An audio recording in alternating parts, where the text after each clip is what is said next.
Hello दोस्तों। तो ये हमारा नेक्स्ट वीडियो है और इस वीडियो में हम लोग एटमॉस्फेयर और क्लाइमेट चैप्टर का क्वेश्चन आंसर करेंगे। क्वेश्चन नंबर 1 से 6 तक मैं आप लोग को इस वीडियो में बताऊंगी, क्वेश्चन विद आंसर, उसका एक्सप्लेनेशन के साथ। और जो 7वां क्वेश्चन है वो एक्टिविटी बेस है। इसमें आप लोग को चार्ट दिया हुआ है इधर, ठीक, ये चार्ट है। ये चार्ट पढ़ के उसके बाद आप लोग को इसका आंसर देना है। तो हम लोग स्टार्ट करते हैं पहले क्वेश्चन से। तो पहला क्वेश्चन जो है क्या है, what is atmosphere, explain its composition with the help of pi diagram. मतलब क्वेश्चन पूछा गया है कि एटमॉस्फेयर क्या होता है और इसमें क्या क्या कौन कौन से गैसेस मौजूद हैं, इसके बारे में पूछा गया है। तो इसका आंसर दिया हुआ है, the atmosphere is the thick blanket of gases surrounding the earth. It is held around the earth by a gravity and is essential for life. तो इसका क्या कह रहा है ये कि जो एटमॉस्फेयर है, हमारे पृथ्वी के चारों तरफ जो है गैसेस पाई जाती हैं, ठीक। वो जो गैसेस हैं उन्हीं को मिला के हमारा एटमॉस्फेयर बना है। एटमॉस्फेयर को हम लोग हिंदी में वायुमंडल भी कहते हैं। और ये पृथ्वी के से किस तरह ग्रेविटी की मदद से ये पृथ्वी से जुड़ा हुआ है, ठीक। और ये हमारे सर्वाइवल के लिए, मतलब हम लोग को ज़िंदा रखने के लिए एटमॉस्फेयर का बहुत ही बड़ा योगदान है। अब बात करते हैं कंपोजिशन ऑफ एटमॉस्फेयर के बारे में कि एटमॉस्फेयर में कौन कौन सी गैसेस पाई जाती हैं। तो सबसे पहली गैस का नाम है नाइट्रोजन, ठीक। ये नाइट्रोजन जो है, जो हमारा एटमॉस्फेयर का कंपोजिशन है, ठीक, उसमें सबसे ज़्यादा परसेंटेज, मतलब जिस गैस की सबसे ज़्यादा मात्रा में है वो है नाइट्रोजन। नाइट्रोजन जो है वो 78% पाया जाता है। उसके बाद जो सबसे दूसरी गैस है वो है ऑक्सीजन। ऑक्सीजन का जो परसेंटेज है वो 21% है। और ऑक्सीजन हम लोग की सांस लेने के लिए, हमारे जीवन के लिए बहुत ही महत्वपूर्ण है। तीसरी गैस है ऑर्गन। ऑर्गन वो गैस है, मतलब एकदम नाम मात्र के बराबर ये गैस पाई जाती है, जिसका परसेंटेज है 0.93%। अब चौथी गैस के बारे में हम बात करेंगे, कार्बन डाइऑक्साइड। कार्बन डाइऑक्साइड का परसेंट क्या है, 0.04%। हम लोग जानते हैं कि हम लोग कार्बन डाइऑक्साइड छोड़ते हैं और ऑक्सीजन लेते हैं। तो कार्बन डाइऑक्साइड जो है वो पेड़ पौधों के लिए बहुत ही महत्वपूर्ण है, क्योंकि प्रकाश संश्लेषण, जैसा हम लोग जानते हैं कि पौधों को खाना बनाने के लिए, ठीक, इस गैस का बहुत ही ज़्यादा प्रयोग होता है। अब नेक्स्ट क्वेश्चन देखते हैं। तो दूसरा क्वेश्चन है, draw a label diagram of the structure of the atmosphere. मतलब इस प्रश्न में क्या दिया है कि हम लोग को एक एटमॉस्फेयर में जितनी भी लेयर्स पाई जाती हैं उनका प्रॉपर डायग्राम बनाना है। तो अब इसका आंसर देखते हैं। ये देखिए, मैंने ये डायग्राम बनाया है, आप लोग इसमें देख सकते हैं। The atmosphere is divided into several layers according to changes in temperature. जो हमारा एटमॉस्फेयर है वो टेम्परेचर के अकॉर्डिंग, मतलब जैसे जैसे टेम्परेचर बढ़ेगा उस तरीके से हमारा जो लेयर है वो बदलता जाएगा। तो हम लोग ने जो स्टार्टिंग से, मतलब ट्रोपोस्फियर से लेके एक्सोस्फियर को जितने भी लेयर्स है उनको पूरा डिफाइन करना है। तो जैसा कि हम लोग जानते हैं, जो सबसे पहली लेयर है वो कौन सी लेयर है, ट्रोपोस्फियर है। जो हमारे वायुमंडल में जो सबसे पहली लेयर पाई जाती है वो ट्रोपोस्फियर है, जिसमें जितने भी हमारे वेदर से रिलेटेड फिनोमेना होते हैं, जैसे कि बरसात हो गई, ठीक, गर्मी, धूप, बरसात, ठंडी, ये सारी चीज़ें जो है वो ट्रोपोस्फियर में होती है, ठीक। जितनी भी वेदर से रिलेटेड एक्टिविटीज़ हैं। अब नेक्स्ट लेयर है, उसके बाद आता है स्ट्रेटोस्फियर। स्ट्रेटोस्फियर के बारे में जानते हैं। स्ट्रेटोस्फियर जो है, इसमें ट्रोपोस्फियर के बाद वाला लेयर है, जो कि 11 से लेके 50 किलोमीटर तक, मतलब ट्रोपोस्फियर के बाद 11 से लेके 50 किलोमीटर अबव, मतलब ऊपर आसमान में फैला हुआ है। इस लेयर में ओजोन लेयर पाया जाता है, जो भी सूरज से हमारी हार्मफुल किरणें आती हैं उनसे हमें ये प्रोटेक्ट करता है। और इसी लेयर में हम लोग एरोप्लेन भी उड़ सकता है। अच्छा, अब बताइए कि क्यों एरोप्लेन ट्रोपोस्फियर में नहीं उड़ा के हम लोग स्ट्रेटोस्फियर में उड़ाते हैं। इसका रीज़न ये है कि ट्रोपोस्फियर में बहुत सारे वेदर एक्टिविटीज़ होती हैं, जैसे कि बारिश हो गई, धूप, सारी जितनी भी ऋतुएं हैं, परिवर्तन, जो भी ऋतुओं में परिवर्तन होता है वो इस लेयर में होता है, जिसकी वजह से एरोप्लेन उतनी स्मूथली नहीं उड़ सकता, उसको उड़ाने में दिक्कत होगी। इसलिए स्ट्रेटोस्फियर में हम लोग एरोप्लेन को उड़ाते हैं। अब दूसरे लेयर है मेसोस्फियर। मेसोस्फियर जो है वो 50 to 90 किलोमीटर अबव तक आसमान में फैला हुआ है। इस लेयर में जितनी मेट्रॉइड्स, जो भी हमारे सौर मंडल से जितनी भी मेट्रॉइड जो हैं, वो पत्थर हैं, जो भी हैं, वो टूट के इसी लेयर में आके गिरती हैं, जैसे फिगर में आप लोग को दिख भी रहा होगा। अब उसके बाद वाली लेयर आती है थर्मोस्फियर, जिसको हम लोग आयनोस्फियर भी बोलते हैं। आयनोस्फियर जो कि 90 से 800 किलोमीटर ऊपर तक फैली हुई है। इसमें ऑरोरा भी पाया जाता है। जैसे ऑरोरा क्या होता है कि स्काई, हमारे आसमान में हरी, पीली, नीली ऐसी कुछ कलर, मतलब जो रंग है वो दिखते हैं, उसी को हम लोग ऑरोरा कहते हैं। अब उसके बाद सबसे ऊपर और सबसे आखिरी लेयर आती है एक्सोस्फियर। ठीक, एक्सोस्फियर जो है वो सबसे ऊपर वाली लेयर है, जो कि 800 किलोमीटर से लेकर 3000 किलोमीटर तक फैली हुई है। ये लेयर जो है हमारे जो धरती का जो वायुमंडल है वो उसको स्पेस से, मतलब हमारे सोलर सिस्टम में जो भी स्पेस है उससे कनेक्ट करती है। ठीक,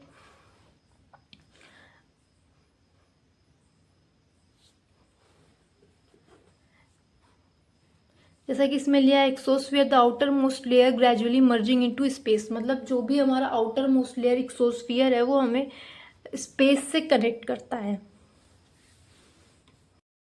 अब तीसरा क्वेश्चन है what are the 4 main seasons of India. इसमें ये पूछा गया है कि भारत में जो चार मुख्य ऋतुएं हैं उनके नाम बताइए।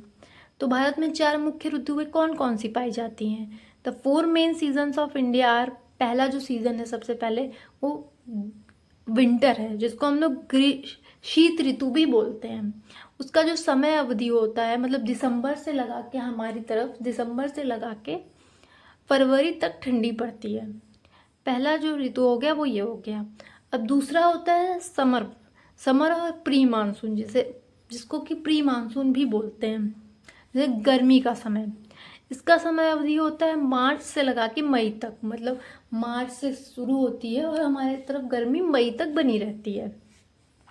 अब तीसरा सीज़न है वो है मॉनसून और रेनी सीज़न। जो बरसात का समय होता है वो कब स्टार्ट होता है, जून से लगा के सितंबर तक हमारी तरफ बरसात होती है। और चौथा और आखिरी सीज़न है पोस्ट मानसून और रिट्रीटिंग मानसून, जो अक्टूबर से दिसंबर तक बना रहता है। अब चौथा क्वेश्चन है why do you not feel the pressure of the atmosphere. ठीक, इसमें ये पूछा गया है कि हमें क्यों एटमॉस्फियर का जो प्रेशर है वो क्यों नहीं महसूस होता है। तो इसका आंसर है we do not feel the pressure of the atmosphere because the pressure of the atmosphere is exerted equally in all direction and our body also exert pressure outward, therefore the two pressure balance each other. मतलब जो हमारा atmosphere है, वायुमंडल है जो हमारा, वो pressure चारों तरफ से हमारी बॉडी पे लगाता है। ठीक, जितने भी दिशाएं हैं उन चारों तरफ से हमारी बॉडी पे प्रेशर लगाता है, और जो हमारी बॉडी है वो सेम प्रेशर रिलीज करती है चारों तरफ, मतलब हर डायरेक्शन में प्रेशर रिलीज करती है, जिसकी वजह से दोनों बैलेंस बन जाता है, और बैलेंस बनने की वजह से वो प्रेशर हमें फील नहीं होता। अब 5वां क्वेश्चन देखते हैं in which layer of the atmosphere do aeroplane fly and why. तो 5वां क्वेश्चन पूछा है कि एटमॉस्फियर के कौन से लेयर में हम एरोप्लेन उड़ा सकते हैं और क्यों। तो इसका आंसर क्या होगा, Aeroplane generally fly in the stratosphere because this layer has very little weather disturbance, cloud and turbulence, making flying smoother and safer. तो जैसा मैंने पहले भी बताया है कि एरोप्लेन जो है वो स्ट्रेटोस्फियर में उड़ाई जाती है। क्यों? क्योंकि ट्रोपोस्फियर में बहुत सारे वेदर एक्टिविटीज़ होती हैं, वेदर डिस्टर्बेंसेस होते हैं, ठीक, जिसकी वजह से एरोप्लेन को उड़ाना मुश्किल हो सकता है। इसीलिए स्ट्रेटोस्फियर में प्लेन को उड़ाया जाता है। स्ट्रेटोस्फियर में बिल्कुल स्ट्रेटोस्फियर का जो एटमॉस्फियर है वो बिल्कुल साफ़ सुथरा होता है, जिसकी वजह से एरोप्लेन को उड़ाने में आसानी होती है। जबकि ट्रोपोस्फियर में जो वेदर एक्टिविटीज़ होती हैं, जैसे बारिश हो गया, ठीक, बादल होते हैं, क्लाउड पाए जाते हैं, जिसकी वजह से ट्रोपोस्फियर में एरोप्लेन नहीं उड़ सकते। तो छठवां और आखिरी क्वेश्चन, इस क्वेश्चन में पूछा गया है ट्रोपोस्फियर और स्ट्रेटोस्फियर में डिफरेंस क्या है, ठीक, distinguish between troposphere and stratosphere. चलिए देखते हैं कि इन दोनों लेयर में अंतर क्या है। पहला है troposphere. It is the lowest layer of the atmosphere. जो ट्रोपोस्फियर है वो एटमॉस्फेयर का, हमारे वायुमंडल का सबसे निचला लेयर है। धरती के मतलब सबसे करीब ये लेयर पाया जाता है और हमारे वायुमंडल में ये सबसे निचला लेयर है। जबकि जो स्ट्रेटोस्फियर है वो ट्रोपोस्फियर के ऊपर पाया जाता है, स्ट्रेटोस्फियर वाला layer. Troposphere, almost all weather phenomena occur here. जैसे कि हम पहले भी बता चुके हैं कि जितनी भी वेदर एक्टिविटीज़ होती हैं हमारे एटमॉस्फियर में, वो सारी जो है ट्रोपोस्फियर में होती हैं। और जबकि स्ट्रेटोस्फियर में कोई भी वेदर एक्टिविटीज़ जो है नहीं होती है, नहीं पाई जाती कोई भी वेदर एक्टिविटीज़। तीसरा देखते हैं, temperature decreases with height. Stratosphere में क्या है कि जैसे जैसे हम लोग ऊपर बढ़ेंगे ना, ट्रोपोस्फियर में जैसे जैसे हम ऊपर बढ़ेंगे वैसे वैसे हमारा जो टेम्परेचर है वो डिक्रीज़ होता जाएगा। जबकि स्ट्रेटोस्फियर में जो टेम्परेचर इंक्रीजेज विथ हाइट, जैसे जैसे हाइट बढ़ेगी ट्रोपोस्फियर में वैसे वैसे जो है हमारा टेम्परेचर जो है वो इंक्रीज़ होगा। अब स्ट्रेटोस्फियर में आते हैं। It contain most of the atmosphere's water vapour. जितनी भी हमारे एटमॉस्फियर में वाटर वेपर्स पाए जाते हैं, मतलब पानी के छोटे छोटे बुलबुले, या हम लोग देखते हैं कि ठंडी के दिनों में ओस पड़ती है, ठीक, बस छोटे छोटे जो पानी के वेपर्स होते हैं वो सब ट्रोपोस्फियर में पाए जाते हैं। जबकि स्ट्रेटोस्फियर में हमारा ओजोन लेयर मौजूद है। जो ओजोन लेयर है वो स्ट्रेटोस्फियर में पाया जाता है। अब आखिरी देखते हैं, aeroplane do not fly at this atmosphere. Troposphere में एरोप्लेन्स नहीं उड़ाई जा सकती हैं। ये मैंने आपको पहले भी बताया था क्यों, ठीक। और स्ट्रेटोस्फियर में जो एरोप्लेन है वो कॉमन इन दिस पार्ट, मतलब एरोप्लेन इसमें आसानी से उड़ाया जा सकता है। अब नेक्स्ट देखते हैं, नेक्स्ट है साउथ वेस्ट मानसून और नॉर्थ ईस्ट मानसून में डिफरेंस पूछा गया है, ठीक, मतलब दक्षिण पश्चिम मानसून और उत्तर पूर्वी मानसून में क्या अंतर है। तो पहले देखते हैं south west monsoon. It occur mainly from June to September. मतलब हमारे तरफ जितनी भी बारिश, अभी जैसे ये बारिश का मौसम चल रहा है, वो सारी बारिशें किसकी वजह से होती हैं? साउथ वेस्ट मानसून की वजह से। इंडिया में जितनी भी किस्म की बारिश, मतलब ज़्यादातर बारिशें जो है वो साउथ वेस्ट मानसून की वजह से आती हैं। नॉर्थ ईस्ट मानसून देखते हैं। It occur mainly from October to November. और जो नॉर्थ ईस्ट मानसून है वो ज़्यादातर अक्टूबर और दिसंबर के टाइम पे आती हैं, ठीक। दूसरा है wind blow from sea towards land.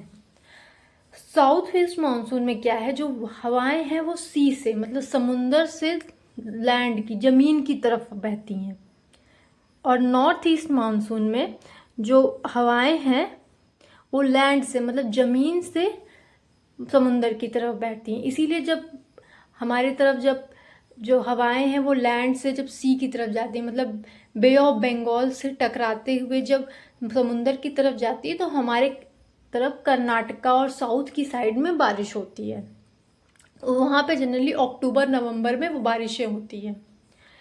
तीसरा देखते हैं, it bring most of India's annual rainfall. पहले भी मैंने बताया कि जितने भी इंडिया में मैक्सिमम रेनफॉल्स होते हैं वो साउथ वेस्ट मानसून की वजह से होते हैं और north east monsoon. It bring rainfall mainly to Tamil Nadu and parts of south east India. मतलब नॉर्थ ईस्ट मानसून जो है वो मेनली साउथ इंडिया में जितनी भी बारिशें होती हैं वो नॉर्थ ईस्ट मानसून की वजह से होती हैं। तो ये मैंने आपको सारे 6 क्वेश्चंस करा दिए हैं, ठीक। और ये 7th आप लोग खुद से, मतलब एक्टिविटी बेस्ड क्वेश्चन है, वो आपको खुद से करना है। अगर आपको ना समझ में आए तो प्लीज़ आप कमेंट बॉक्स में कमेंट कर दीजिएगा। मैं आपको 7th क्वेश्चन और ये 8th क्वेश्चन भी मैं बता दूँगी। 8th क्वेश्चन में तो बोला गया है कि collect picture of houses and clothing of people from different regions of India. इसमें मतलब डिफरेंट रीजन्स ऑफ इंडिया, मतलब जितने भी रीजन्स पाए जाते हैं उसमें से आपको उनके क्लॉथिंग कलेक्ट करने हैं और उनके बारे में रिलेशनशिप और क्लाइमेट्स के बारे में बताना है।